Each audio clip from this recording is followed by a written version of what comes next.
आज हामी नेपालको राष्ट्रिय भवन संहिता NBC 105/2020 को बारेमा अलि गहिरो कुराकानी गर्दैछौँ। यो सुन्दा अलि प्राविधिक र झन्झटिलो लाग्न सक्छ, तर वास्तवमा यो एउटा यस्तो दस्तावेज हो जसले हाम्रो सुरक्षाको खाका कोर्छ। भूकम्पीय जोखिम भएको ठाउँमा सुरक्षित घर बनाउनुको पछाडिको विज्ञान र दर्शन के हो, आज हामी यही जटिल संहितालाई सरल भाषामा बुझ्ने प्रयास गर्नेछौँ। हो, यो नियमहरूको सूची मात्र होइन, यो भूकम्पसँग कसरी सुरक्षित रूपमा बाँच्ने भन्ने एउटा सोच हो। र चाखलाग्दो कुरा के छ भने यसको मुख्य लक्ष्य भूकम्पमा भवनलाई टुटफुट हुनबाट 100% जोगाउनु होइन। एकछिन है, मैले ठिक सुने? संहिताको लक्ष्य भवनलाई क्षति हुनबाट जोगाउनु होइन? होइन। यो त अचम्मको कुरा भयो। हामी त भूकम्प प्रतिरोधी भनेपछि केही पनि नहुने चट्टान जस्तै बलियो घरको कल्पना गर्छौं नि। हो, यही नै सबैभन्दा ठूलो भ्रम हो। संहिताको पहिलो र सबैभन्दा महत्त्वपूर्ण लक्ष्य भनेको ठूलो भूकम्प आउँदा मानव जीवनको रक्षा गर्नु हो। यसलाई जीवन रक्षा वा लाइफ सेफ्टी भनिन्छ। यसको मतलब भवनमा क्षति हुन सक्छ, पर्खालहरू चर्किन सक्छन्, तर भवन एकाएक भत्किनु हुँदैन, ताकि भित्र भएका मानिसहरू सुरक्षित रूपमा बाहिर निस्कन सकुन्। संरचनात्मक अखण्डता चाहिँ कायम रहनु पर्यो। ओहो, भनेपछि संहिताको लक्ष्य भूकम्पमा घरलाई केही पनि हुन नदिनु होइन रहेछ, बरु मान्छेलाई बचाउनु रहेछ। यो त निकै महत्त्वपूर्ण भिन्नता हो। तर बारम्बार आउने साना भूकम्पहरूको बारेमा के हुन्छ त? के हामीले हरेक सानो झट्कामा घरको मर्मत गर्दै बस्नुपर्ने हो?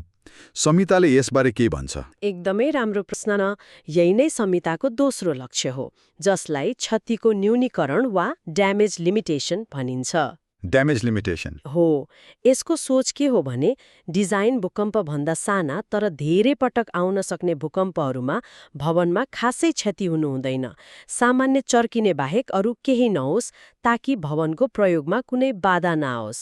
विशेष गरी अस्पताल, प्रहरी चौकी, फायर स्टेसन जस्ता महत्त्वपूर्ण भवनहरू त हो, ती त तुरुन्तै चल्नु पर्यो। ती सानातिना भूकम्पपछि तुरुन्तै सञ्चालनमा आउन सक्नु पर्यो। ठिक छ, अब दर्शन र उद्देश्य स्पष्ट भयो। जीवन रक्षा पहिलो प्राथमिकता र क्षतिको न्यूनीकरण दोस्रो। अब यो दर्शनलाई इन्जिनियरले नक्सामा कसरी उतार्छ?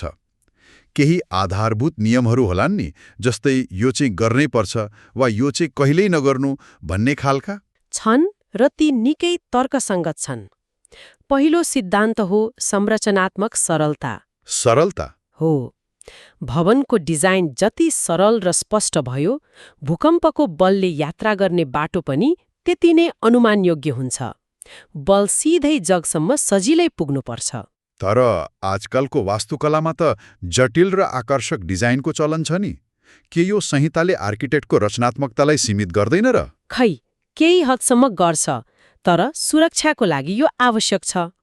जटिल डिजाइनमा बल कहाँ गएर अड्किन्छ, कहाँ कमजोर बिन्दु सृजना हुन्छ भन्ने अनुमान गर्न गाह्रो हुन्छ।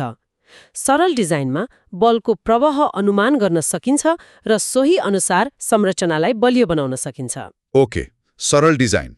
अर्को के छ? अर्को हो एकरूपता, समरूपता र अतिरिक्तता। तीनवटा शब्द। र यी तीनै शब्दहरू निकै महत्त्वपूर्ण छन्। समरूपता, सिमेट्रीको अर्थ हो भवनको आकार र भार सकेसम्म सन्तुलित हुनु पर्यो। कल्पना गर्नुहोस् त, तपाईले एउटा भिजेको तौलिया निचोड्दै हुनुहुन्छ, दुई हातले विपरीत दिशामा घुमाएर। बटारिन्छ। हो, त्यसलाई टर्सन वा बटारिने भनिन्छ। भूकम्पले असन्तुलित भवनलाई त्यसरी नै बटार्न खोज्छ।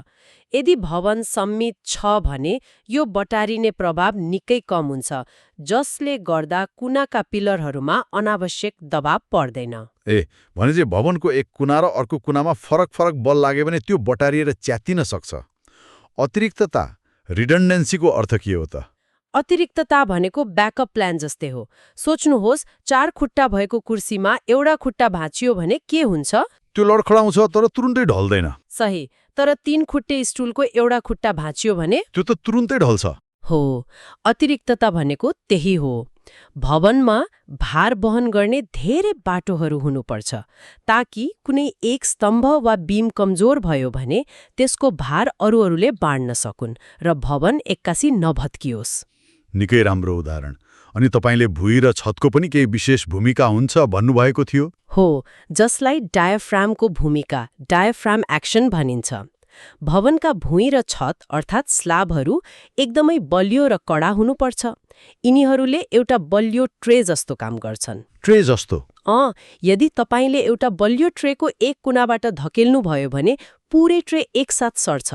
भूकम्पको धक्का लाग्दा स्ल्याबले पनि त्यही गर्छ। धक्कालाई सबै पिलर र पर्खालहरूमा समान रूपमा बाँडिदिन्छ। यदि स्ल्याब कमजोर भयो भने त्यो आफै बाङ्गिन्छ र धक्कालाई राम्ररी बाँड्न सक्दैन। र सबैको भार थाम्ने जग त बलियो हुनै पर्यो। माथिल्लो संरचना यसरी जोडिएको हुनुपर्छ कि पुरै भवन एउटै सरिज जसरी हल्लियोस्। छुट्टा छुट्टै जगहरू छन् भने पनि तिनलाई टाई बीमले बाँधेर एउटै प्रणाली बनाउनुपर्छ। ल, अब हामीले घर कस्तो देखिनुपर्छ भन्ने आधारभूत सिद्धान्तहरू बुझ्यौं। सरल, सन्तुलित र सबै अङ्ग जोडिएको। तर इन्जिनियरले कुनै ठाउँमा भूकम्पको धक्का कत्रो आउँछ भनेर कसरी थाहा पाउँछ? के नेपालभरि एउटै हिसाबले डिजाइन हुन्छ? हुँदैन। यहाँनेर जोखिमको मूल्याङ्कन सुरु हुन्छ। यसको पहिलो आधार हो seismic zoning factor, Z. Z factor? हो, नेपाललाई भूकम्पीय जोखिमको आधारमा विभिन्न क्षेत्रमा बाँडिएको छ। यो जेड फ्याक्टरले कुनै ठाउँमा 475 वर्षमा एकपटक आउन सक्ने अनुमानित सबैभन्दा ठूलो भूकम्पको धक्कालाई जनाउँछ। भनेपछि धनगढीमा घर बनाउनु र पोखरामा बनाउनुमा डिजाइनको सुरुवाती हिसाब नै फरक पर्ने भयो। केही उदाहरण दिनुस् न। पक्कै पनि। जस्तै काठमाडौँको लागि जेड फ्याक्टर 0.35 छ। 0.35? तर धनगढी र भरतपुर जस्ता तराईका केही क्षेत्रमा यो 0.4 छ। अर्थात् त्यहाँ जोखिम अलि बढी मानिन्छ। ए, काठमाडौँभन्दा बढी? हो। उता पोखराको लागि 0.3 र जोमसुमतिर 0.25 छ। यसको अर्थ धनगढीमा डिजाइन गरिने भवनले पोखराको भन्दा बढी भूकम्पीय बल थेग्ने गरी बनाइनुपर्छ। ठाउँको जोखिम त भयो, तर त्यही ठाउँको माटोले पनि त फरक पार्छ होला नि। चट्टानमा बनाएको घर र हिलोमा बनाएको घर एउटै त हुँदैन होला?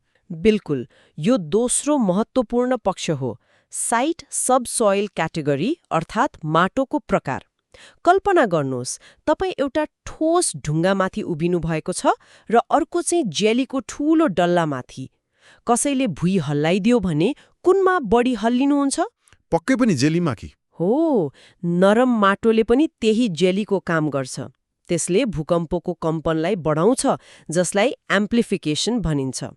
संहिताले माटोलाई ए कडा चट्टानदेखि डी धेरै नरमसम्म 4 प्रकारमा बाँडेको छ।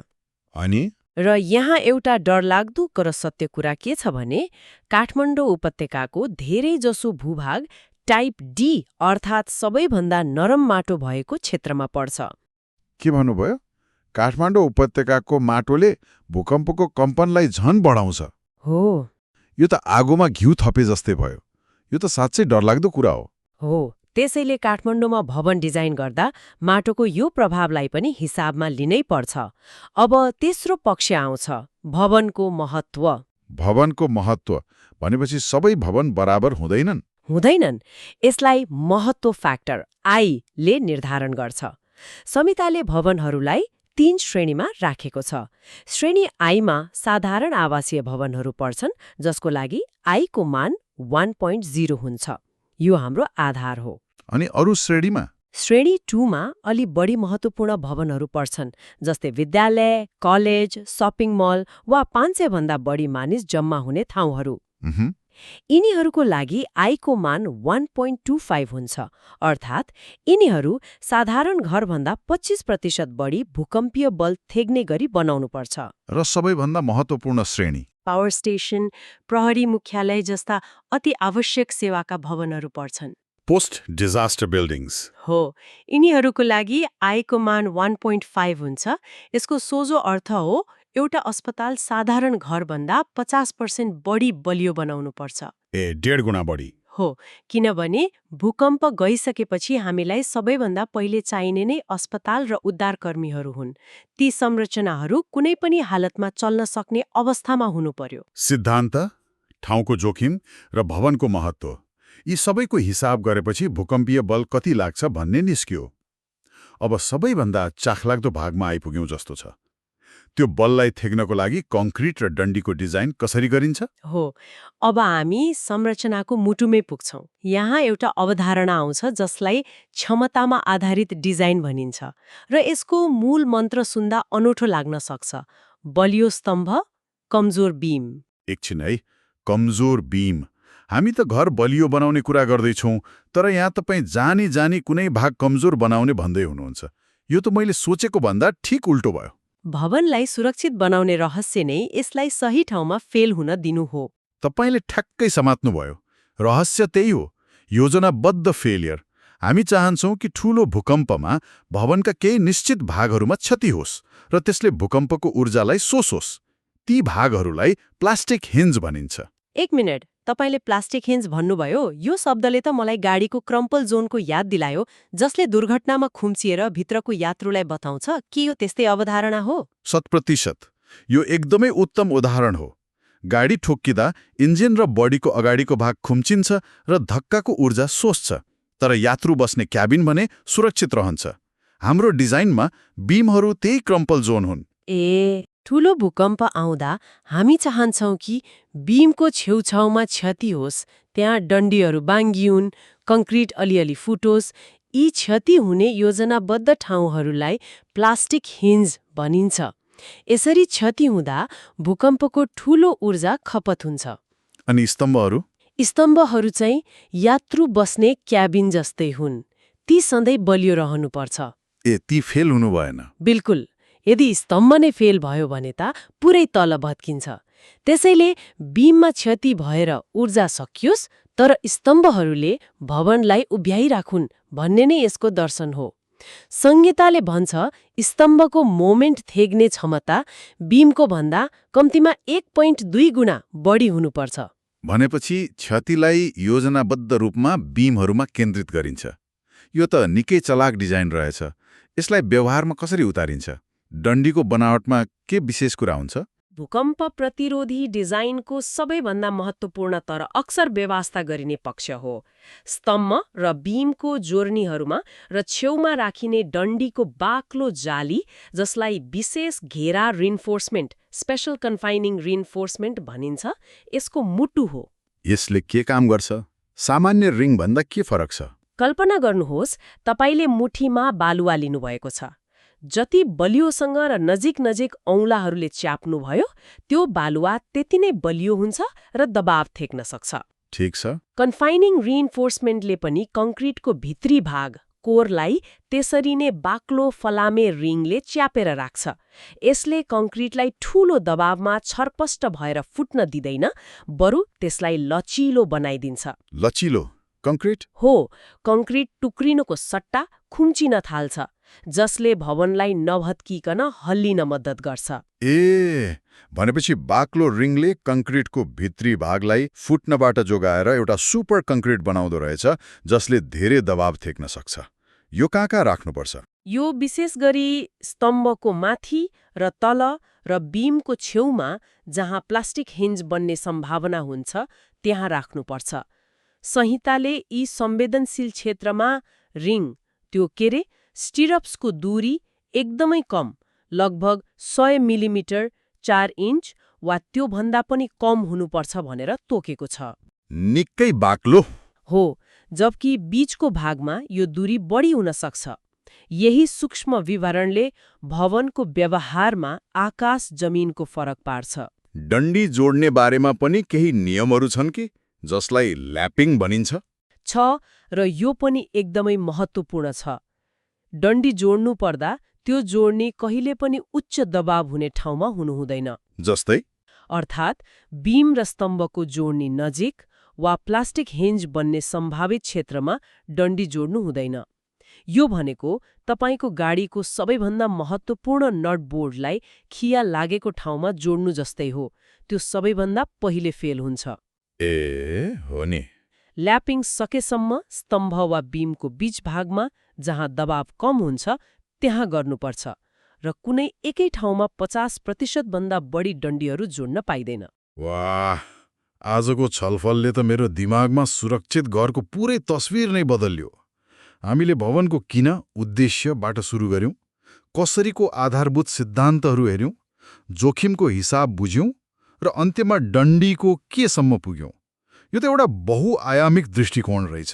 बिल्कुल, यो संहिता एक शक्तिशाली औजार हो। तर म एउटा कुरामा जोड दिन चाहन्छु। भन्नुस् न। यसको सफलता इन्जिनियरको डिजाइनमा मात्र सीमित छैन। यसको वास्तविक परीक्षण निर्माण स्थलमा हुन्छ।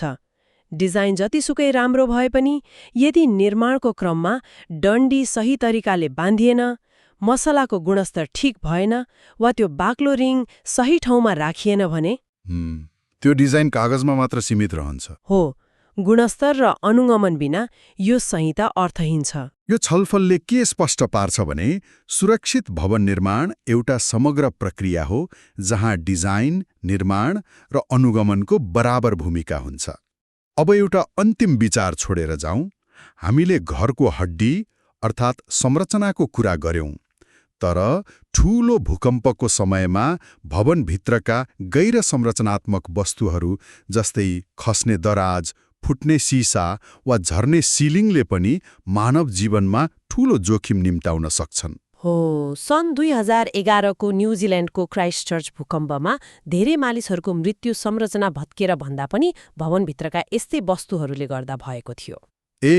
हाम्रो संहिता संरचनामा केन्द्रित छ, जुन सही पनि हो, तर पूर्ण सुरक्षाको लागि अब हामीले अर्को चरणमा सोच्ने बेला आएको छ। भविष्यमा पूर्ण भवन सुरक्षा सुनिश्चित गर्न यस्ता गैर संरचनात्मक तत्त्वहरूको सुरक्षित डिजाइन कसरी गर्न सकिन्छ, यो सोचनीय प्रश्न हो।